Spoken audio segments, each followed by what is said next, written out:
Today I am talking about 3 dynasty fallers that I'm either buying or selling. The first guy on my list, it's quarterback for the Arizona Cardinals, Kyler Murray. Now, the Cardinals are probably going to be just an atrocious team as a whole. Kyler Murray's recovering from injury, and in Dynasty, it's more important when you look at a quarterback specifically to not just look at this year. Outside of last season where he didn't really get close to a whole season, he has actually never been lower than the QB 10 overall. And even that season, which was just 2 seasons ago, that was because he only played 14 games. Whether you believe in the player, whether you get frustrated with the off the field stuff or not, it really doesn't matter. Kyler Murray is essentially a lock for 400 plus rushing yards, 3,000 plus passing yards, and he's tied to Hollywood Brown and an offense that's going to need to be throwing the ball. Even if the Cardinals go all in on Caleb Williams, it's not like Kyler Murray's just going to sit on this Arizona Cardinals offense. He is going to be traded if that were the case. I don't even think that that is going to happen. So Kyler Murray in Dynasty is a guy who's falling right now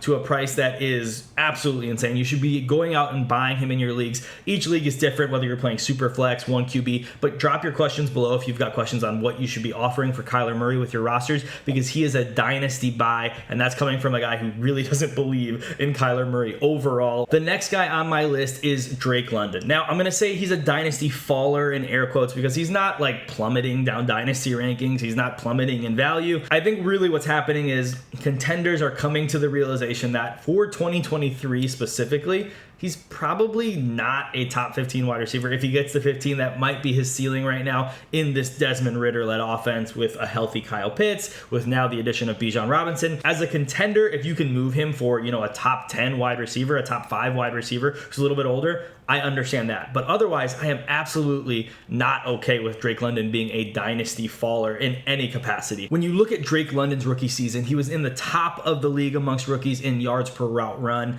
And when you look at his targets per route run, he was 3rd amongst all wide receivers from 2007 through last season, behind only Tyreek Hill and Odell Beckham Jr. Drake London is a phenom. He's a superstar. If there's anyone who's doubting that for any reason in your league, or if you've got a contender who's looking to sell for a higher price older player, I am buying. I'm trading Devontae Adams for him. I'm trading Stephon Diggs for him. The reality is you can trade both of those guys and get Drake London plus in most situations, even if the plus is something small, because Drake London as a dynasty asset is easily a top 15 wide receiver with top 5 upside if he does get that QB upgrade. All right, the last guy on my list is Rashod Bateman. Now, I'll say this. Coming out of college, I loved Rashod Bateman. I thought that he was going to give us the next peak Allen Robinson type player in the NFL. As a route runner, he gave us a ton to like. He was an aggressive player. He could play on the slot. He could play on the outside. He could do it all. What we haven't seen in the NFL is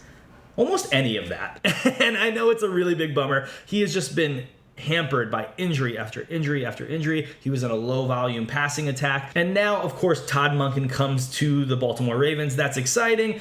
But I'm still not buying in on Rashod Bateman. I am happy to have him be a dynasty faller that you are moving on from. You're selling if there's anyone who really believes in him at this point in his career. He's now competing with not only Mark Andrews, but the addition of Zay Flowers. And even if the passing volume increases on this team, I think the running backs might be involved to some degree. We'll talk about them in another video. Rashod Bateman is one of those dynasty fallers that I am all in on as a faller. I'm getting out this year before we see a year under the Todd Monken offense, and we realize he just isn't going to realize all of that potential that we had hopes for in the last 2 seasons. All right, guys, if you have more guys that are available in your leagues, more questions that you want to know, what should I be making moves for, please drop the questions below. I'll get to any and everything I can. Also, check out the rest of my videos on the 4for4 channel. Thanks for hanging out, and don't forget to be kind, do good. We'll see you next time. Peace.